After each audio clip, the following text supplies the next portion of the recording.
It's no mystery that I'm a big fan of all things weird, unsettling, and spooky. I was recently trying to recall my earliest memories of scary things to figure out how I ended up enjoying them so much later in life, and I thought it would be fun to put all of this together in a video. I consider the years of my childhood to be between the late 1980s to late 1990s. This was a time before the internet became mainstream, a time where the only way anyone discovered weird, obscure things was through word of mouth, magazines, TV, or first-hand experience. There was no top 10 scariest video game moments, YouTube compilations, or social media to quickly spread this kind of stuff around. For me, most of these things just unexpectedly happened to me out of nowhere, and I think that's why they stuck with me after all these years. Countermeasure for the Atari 5200 Game Over. This would have been around 1993. At the time, my family only owned an NES and an Atari 5200 game system. My entire perception of video games at this time was the first Mario game, Zelda 1, Pac-Man, Q*bert, Pole Position, and Countermeasure.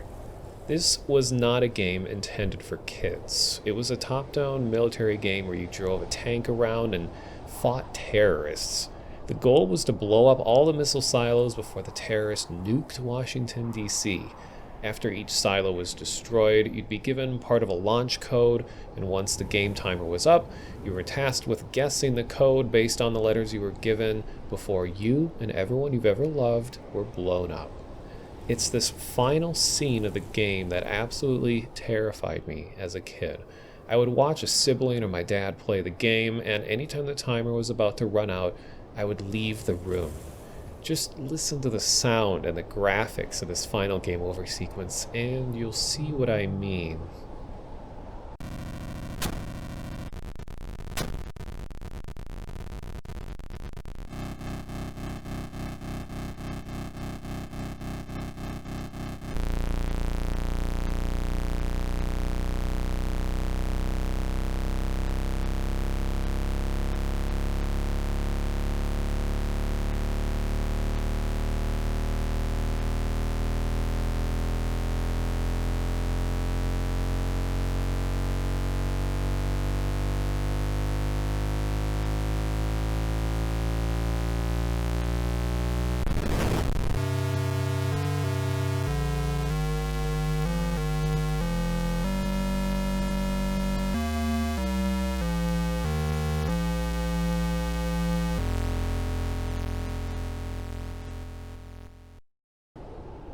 This was an important moment for me as a kid because it was the first time I learned that video games aren't always going to be silly and cheerful. They can be dark and foreboding. This game was made in 1982, which was right in the middle of the Cold War, so the threat of a sudden, total destruction of your country was a real concern for people at the time. Of course, I was much too young to understand the implications. I just hated the jarring analog sounds and the scary skeleton face. Looking back at this, though, it's a pretty badass way to end a game. Mike Tyson's Punch-Out for the NES. This would have been around the same time as the last entry, as the NES and Atari were still the only consoles that we had at the time. This game is well known for its high level of detail and expressiveness given to all the fighters. However, 6-year-old me was very scared of this game. Right away, when starting the game, you're faced with this haunting portrait of Mike Tyson, one that still makes me uncomfortable to this day. I think it's because of how his eyes are just completely blacked over, that piercing stare, his missing teeth. He doesn't even look this way in the game, though. When you fight him at the end of the game, you can see he actually looks like Mike Tyson and not this, demonic portrait here. Worst of all, when the game faded to black during a transition, his eyes would glow a little bit, staring at you through the dark. I'm sure the artist behind the characters intended for us to laugh at how funny they all looked and sounded, but that intense stare, this face, this special move.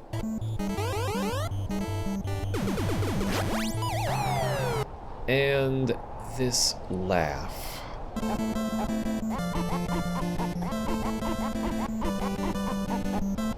I have a bit of bonus material on this game that added even more creepiness to my memories of it. My family owned the Game Genie for the NES, which is this thing you attach to the cartridge that allowed you to mess with the game's data.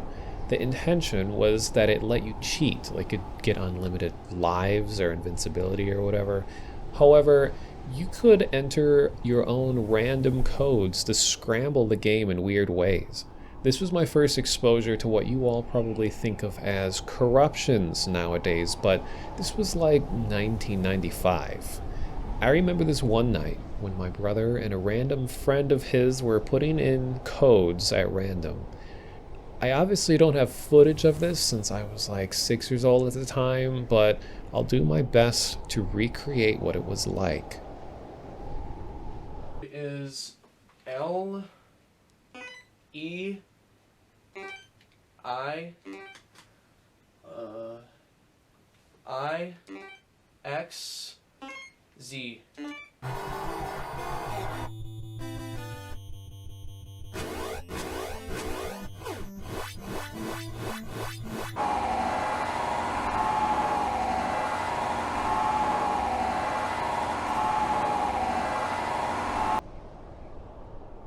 Ghostbusters 2, the movie, Statue of Liberty.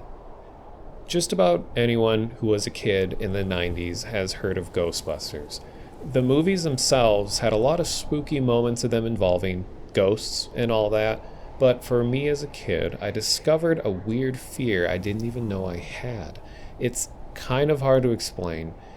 This one scene at the end of Ghostbusters 2, spoilers, by the way, where the team takes control of the Statue of Liberty and walks around town with it.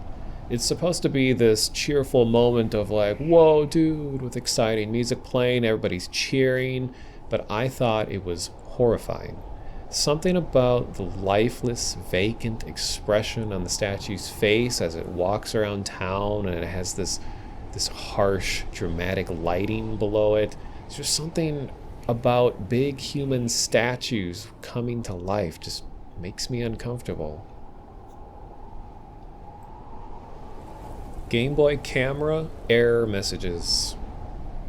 I'm cheating a little bit with this one because I never actually had a Game Boy camera, but I did have the original gray brick Game Boy, and I played a lot of games from this generation, so I definitely would have been very afraid of this as a kid. The Game Boy camera was an attachment that let you take photos, edit them, and print them out with just use of the Game Boy and the attachments. It was actually pretty impressive for its time. However, there are some creepy ass error messages in this thing. Take a look.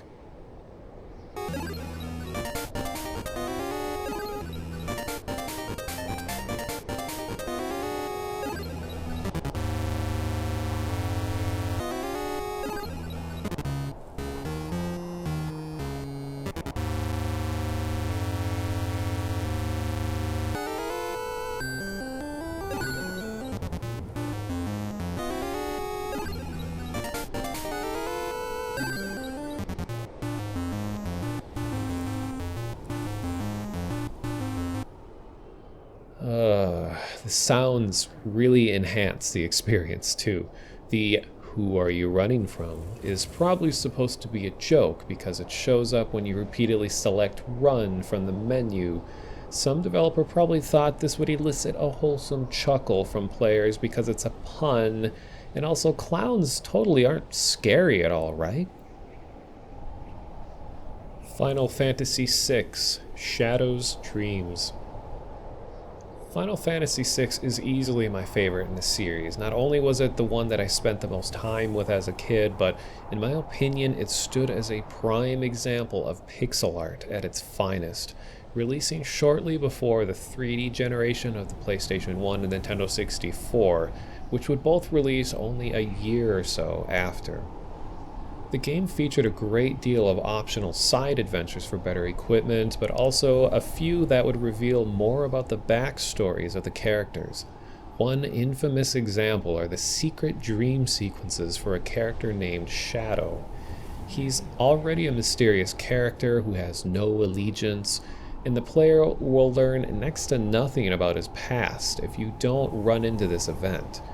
There's a specific point in the game where if you take your party to an inn, there's a chance you'll enter a dream sequence, and if you're not expecting this, it can be very unsettling.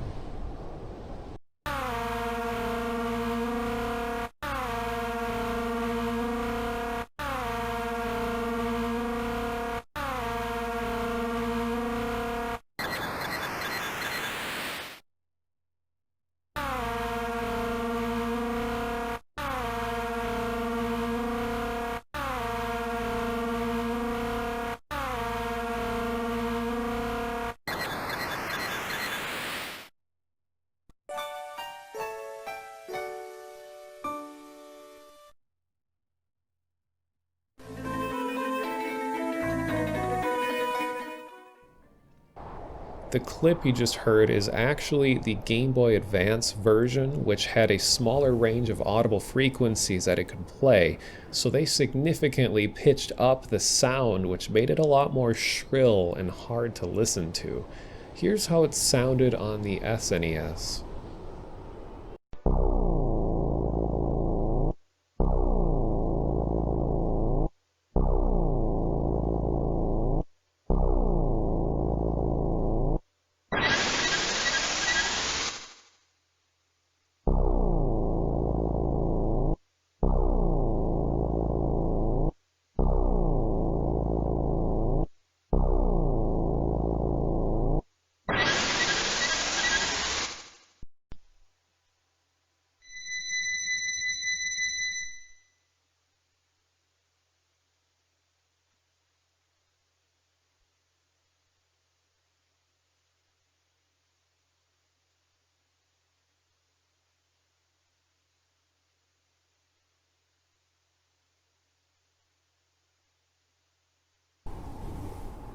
Not quite as bad, but it's still an all-around scary sequence of events. For me, this was the first time I ran into a moment in a game where I thought I had broke it somehow. Like, even after the sequences, I still questioned if something was wrong with the cartridge.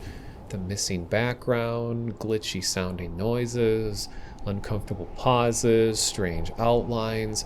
The creators of the sequence really did a good job at making us sympathize with Shadow and feel some of the pain he felt during his nightmares.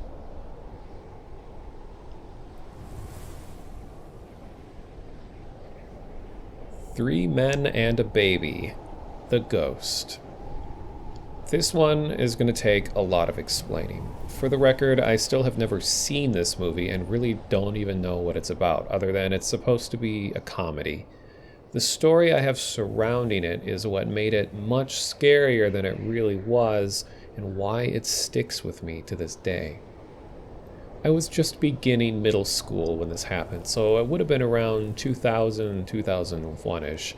Keep in mind that I would have been about 12 years old at the time, an age where you still trust your teachers with your own safety, and you haven't really started becoming an independent person yet. It was Halloween, and my tech ed teacher decided to act way out of character from how he normally behaved. He was normally a fairly dry, straightforward kind of guy, but he became all loud and theatrical. He started class by turning all the lights off and wheeling in the old giant CRT on a cart thing that us 90s kids remember.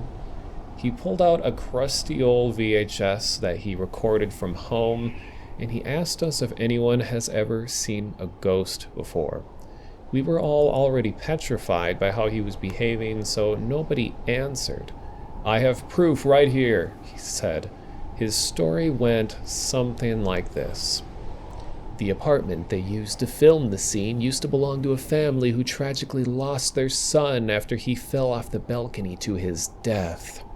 His ghost continued to haunt the place, floating in the air in the window that took his life. His ghost only showed up on film, and no matter how many times they reshot the scene, the ghost was always there. He just wouldn't leave.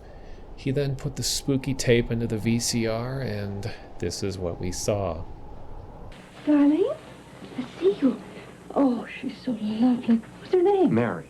Mary. Oh, Mary. Look at the way she's looking at me. For a moment there, I had her laughing. Yeah, just like me, huh? He showed it in a similar manner to what I did here. He paused the tape, went frame by frame until you could see the ghost in the background, and then he shouted, "There he is!" which startled all of us. We just sat there in silence as he went to turn the lights back on. "Now do you believe?" he said. "Be careful tonight. He might decide to follow you home." I was already cold with fear from what happened, how weird this teacher I used to trust was behaving, and being shown something really creepy at the time when I was not a fan of anything scary, and then he tells us that it might follow us home. I remember going home that night and telling my parents what happened. I was too scared to sleep in my room that night and slept on the floor of their bedroom instead. During the parent-teacher conferences later that year, my parents brought up how I reacted to it, and apparently he apologized to them. Keep in mind that this was before YouTube and social media. It was hard to find any kind of spooky things unless you went to see a horror film in a theater. At 12 years old, I didn't like scary things, so to have this suddenly thrown at me was pretty shocking. Though, looking back at the situation, it did contribute a lot to my future interests. This idea of something unexpectedly scary showing up in something not meant to be scary is way scarier than something scary in something meant to be scary. Star Wars: Shadows of the Empire for the Nintendo 64, the sewer level. A lot of you probably already know exactly what this is going to be about. Towards the end of the game, there's this sewer level, and it's really difficult on its own since you have to use the jetpack a ton to get around, avoid traps, all while the game lagged like crazy. However, the real reason why this is included is the Dianoga. They're these awful tentacle things that swim around underwater.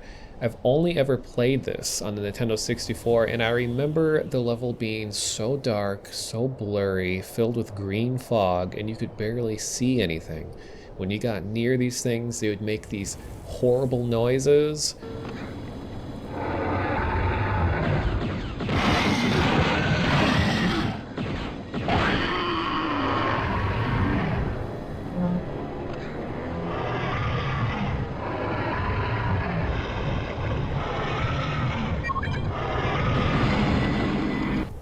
They would come out of nowhere and gang up on you. The game eventually forced you to swim with them to progress, and then they made you fight this giant version of them at the end. Still to this day, I have never beaten this level. As a kid, this prevented me from ever completing the game. I just couldn't do it. I did eventually get a Game Shark, which is similar to the game Genie and how I let you cheat through games, which finally let me skip this level and play the rest of the game to completion. God, this level sucks. Duke Nukem 3D, Protozoid Slimer. Even though I played a lot of Duke Nukem 3D as a kid, I never got very far in it. I usually just turned on cheats, skipped levels until I got bored. Towards the end of the game, there's this alien queen thing that gives birth to these awful little slime things, apparently called Protozoid Slimers. I remember this one moment where I was no-clipping around a level with God mode on, thinking that nothing could touch me, I have God mode. And out of nowhere, one of these things climbs onto your screen and just starts chewing on your face. Not even God mode or no clip could protect me against this. I was probably 9 years old at the time, and this really freaked me out. I remember force quitting the game, and I have never played that map since. Action Half-Life, Hondo. This subject is perhaps the most formative of everything I've discussed so far. There's a lot of context to explain here, but I think you'll all enjoy it, so bear with me. Action Half-Life was a mod for Half-Life 1 and was most popular between 1999 and 2003. It was pretty fun on its own. It added all kinds of stunt-related features to deathmatch, like diving, ledge grabbing, flipping. You could smash through glass windows with your body, roll around on the ground, and it had tons of different guns and 3D models added to it. It was very stylish. This mod was popular a few years before the more famous action-oriented mod called The Specialists was around. Action Half-Life was more John Woo inspired, whereas The Specialists was very obviously influenced by The Matrix. Action Half-Life had a lot of weapons and player models and all that, but when you Google search its name, you'll see that what it's really remembered for are its secrets. Specifically ones by a mapper named Hondo. I'm considering doing a whole video just on Hondo and his secrets because there's just so much to cover. I was a teenager when Half-Life 1's mod scene was in its prime. I spent more time playing Half-Life 1 mods than anything else, really. This was before any real social networks were around other than forums, so video game communities usually formed around multiplayer game servers. I spent a lot of time in a Team Fortress Classic server called the Silly Zone, which has a long and interesting history on its own that I won't go into here, but all you really need to know is that it was a non-killing server. We just hung out, talked, played with this super advanced custom server mod, and we explored maps together. Nearly every one of Hondo's maps were exported from Action Half-Life and imported into our server. There was little to no documentation on his maps that we were aware of at the time, so we as a community spent years analyzing and solving them. As you can see by the clips I've been showing, his maps pretty much always had a dark, violent twist to them. There was actually an ongoing story that connected them all, involving an evil corporation that was under control by this all-powerful entity called the Hgrethadelen. Players fought through these abstract puzzles, battles, and of course, there was the suitcase. We don't talk about the suitcase. I spent a lot of time working together with others, attempting to figure these things out. This was the first time that I was introduced to the concept of an Easter egg. Some kind of secret thing hidden away in a video game designed to break away from normal gameplay conventions and present a whole new set of rules. There's an allure to this feeling like you're not supposed to be here. You're experiencing things most players will never see or even know exists. As the years went on, I felt inspired to involve myself in other video game mysteries, things like ARGs, geocaching, escape rooms, all things that are still a key area of interest to me to this very day. I hope you all enjoyed hearing a little bit about my past. Depending on how this goes and how I'm feeling, I may try to make more videos along these lines, perhaps go into greater depth on a single subject, or maybe more collections like this. I don't really know. But until then, thanks for watching, and I'll see you all later.